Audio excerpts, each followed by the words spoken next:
All right, guys, welcome back to another video. It's your man Jay. So today we're going to be taking another look at my OnePlus 10 Pro.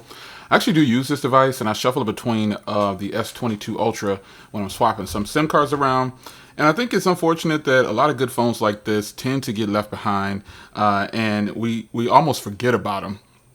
So with me, I rotate my devices, and I'll use them for maybe 2 to 3 weeks at a time if I really like it and I really like this device.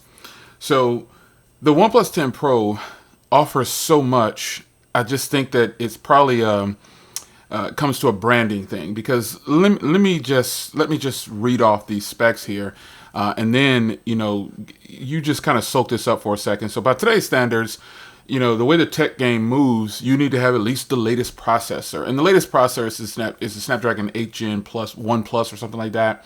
But this has the 8 Gen 1. And it has 12 gigs of RAM, 5,000 mAh battery, 50 megapixel camera setup on the back with the Hasselblad game going with it, 6.7-inch display coming in at 1440 by 3216. This is phenomenal. And it's LTPO2 Fluid AMOLED display, man. HDR10 plus certified, 500 nits, 800 nits, 1300 nits peak. Always on display, Android 12, and the list goes on and on and on. So why aren't people talking about this device anymore? Well, we go through seasons. Right now, it is Samsung season. In a little bit, it's going to be Apple season. OnePlus has never really had a season per se. When they drop a device, it's always some awkward moment, I think, where people lose interest really fast. But this, folks, I can tell you, is a phenomenal device. Now, I'm using it on Cricket Wireless, and with Cricket Wireless, I only get 4G LTE, but what that equates to is phenomenal battery. 5G sometimes is iffy, and it can really drain your battery if you're in a really weak area for connection. Now, fortunately for me, the 5G on my devices where I live at is absolutely great, so I have no problems with connectivity when it comes to the network. On T-Mobile, this does get 5G, but I've recently switched from T-Mobile in the last 2 months, and I'm really enjoying the better coverage on Cricket Wireless. It's been phenomenal. I haven't had any problems with any device I use. And I do want to cover one thing. When you're using Cricket Wireless or AT&T blocks certain devices that are not their own. And the only way to get around that is to get a US-based unlocked device. All of my devices that I've tried on Cricket or AT&T that are not originally branded with them all work perfectly fine. Now, these are just two that I have here, but where's my Pixel? All of these devices that I've tried are all unlocked models, and they work on Cricket/AT&T. The way to get around this, folks, is to not buy imports and try to put them on AT&T. They will block them and blacklist them, or whitelist them, I should say, to where it doesn't work. And, to get around that, just buy an official US-based unlocked device. And while you probably won't get 5G on some of the phones, you will get 4G LTE. And to me, that's okay, because I want to be able to have coverage everywhere I go, and I want to be able to make phone calls everywhere I go. I think that is the most important thing to me. I think cell phones now have gotten to the point where people don't talk about call quality and coverage of networks at all anymore. And so I guess that definitely depends on your age or who you are, what you're doing with your device. But I've noticed that I've posted things online and people say phone calls, who does that anymore? And I laugh. I can see the humor in that. I find it funny. But my response is still the same. People who need to make phone calls. I don't even have a landline anymore, technically, at my house. I use a cell phone as a home phone. It's just easier to do that because you basically get the price of like 4 phones for the price of 1 phone in a lot of situations. So 4 lines on Cricket for me is $100, unlimited everything, which is more than enough because I want the phone calls. Now, the OnePlus 10 Pro is a device that, unfortunately, it just seems to me it just kind of got overlooked. It gets overlooked. The OnePlus 10T came out, and the OnePlus 10T is kind of catching a bad rap because of the changes that they've made. I personally would just stick with the OnePlus 10 Pro if you just want everything, I would say. It's going to come down to preference, but I do like the look of the OnePlus 10T, but no Hasselblad or anything on there. And I don't think they compromise too much because the phone costs a lot less. But if you feel like you just want to have the latest and greatest from OnePlus, and you're in the US, you need to stick with the OnePlus 10 Pro. This device right here, let me fire up a video. Absolutely beautiful device. I can't stress enough. Let me turn the volume down here before I crank it up. I can't stress enough how much I enjoy this device. There's so many things in here. I must have the rotation off. Yep. There's so many things in here on this device that I just think are just far beyond what other phones are doing as far as hardware goes. Let me crank the brightness up because this brightness is ridiculous. That's really bright on camera, and in person it is really bright. So I'll go ahead and turn it down a little bit. But I'm telling you folks, this device has a beautiful, beautiful display. And sound quality is actually really good too. Let me give you some volume right here. I'm going to rewind it back and then play the intro.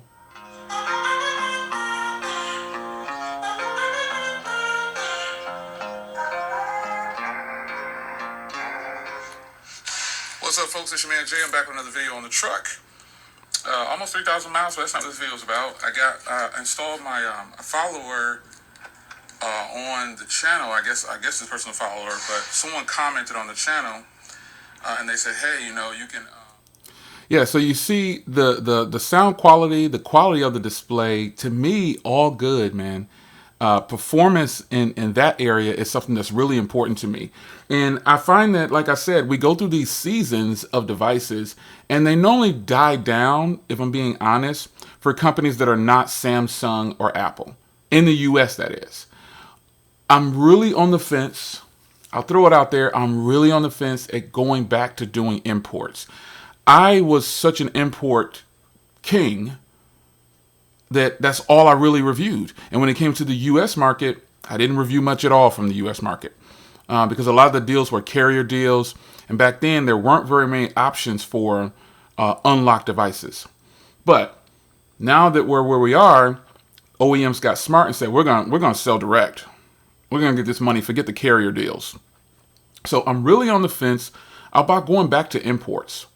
Really. Just switching completely back to imports and just rolling like that. Every now and then, like I said back in the day when I brought on a US device, it just because I wanted to see what it was about, but most of the time I used imports.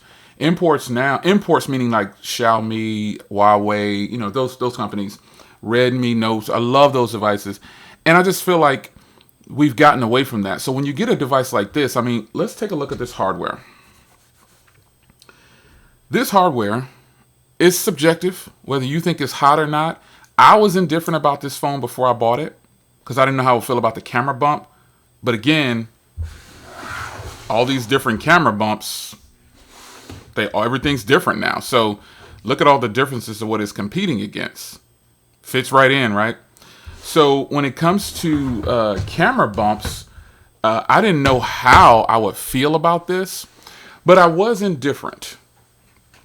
I was kind of shocked on whether or not I would even like to use this as a phone regularly because of the way it looked on the back. But I thought, you know what? I'm going to roll with it. I love the color. I didn't want the other color. But, my con is always going to be these shiny sides. I don't like shiny sides. I just don't like them. That's just a preference of mine. I do not like the glossy sides.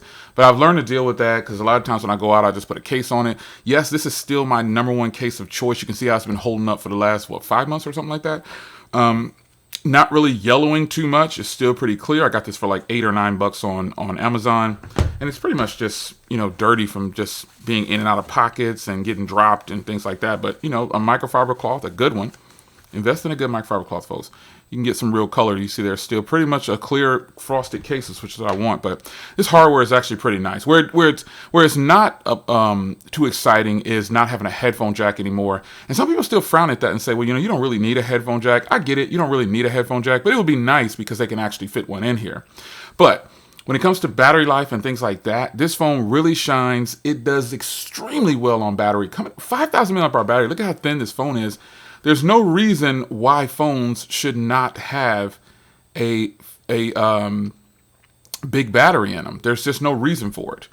There's no reason for it. It's just a total sham when companies say they cannot put a bigger battery in the devices. I just don't believe them. Performance on here, like I said, it's got the Snapdragon 8 Gen 1. You're getting just the best performance you could possibly get with so much RAM. It is just the thing. You're getting, mine has, I think the US version has 8 gig. I think I might have said 12, my bad. Let's go into about here.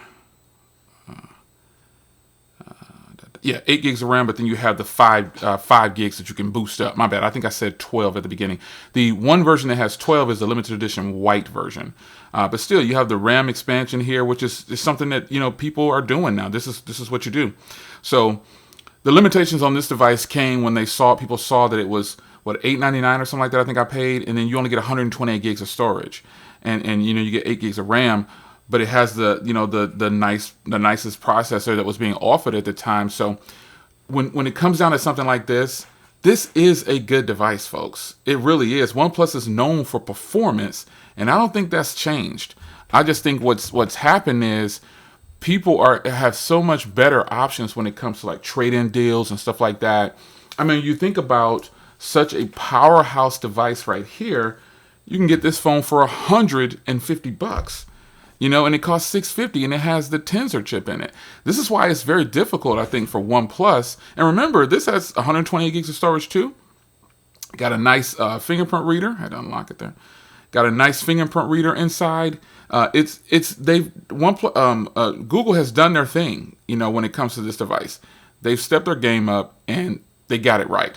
So it's very difficult to sell the OnePlus 10 Pro and some of the OnePlus devices when you have phones like this that cost less. So what did OnePlus do? They brought out the OnePlus 10T, which basically is in line with this device right here from Google. But, you know, I still say that the OnePlus 10 Pro is such a phenomenal device that it gets overlooked because it doesn't have an official season. OnePlus isn't making their mark in the US like they should because of the way they market. They're not making their mark, and they can do so much better by being consistent in the US. There's going to take a lot to get to that point, but if they can't do it, they'll continue to get these mediocre experiences from people, or as far as the launch of a device goes, people won't be as excited. You know, not too many people are really looking forward to the next OnePlus device. And then when you got people snapping them in half, it really puts a damper on some people's mood, even though that won't happen to a lot of people. I could break this device. I could snap any of these devices in half. But, you know, no one does that. Those are extreme stress tests. And it's just to show you the limits of the device. People literally take those things, they take it for that's what's going to happen to the device. And that's just nonsense. The only way you can snap this device in half is something extreme happens. That's just it. But I like the OnePlus 10 Pro. I've always liked the OnePlus devices. I never, even though they treated me like crap, I go by the experience with the device.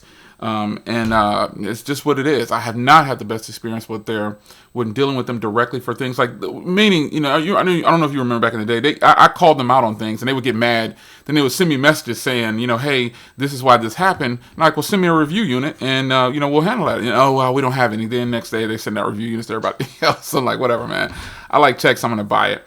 But I really like this device.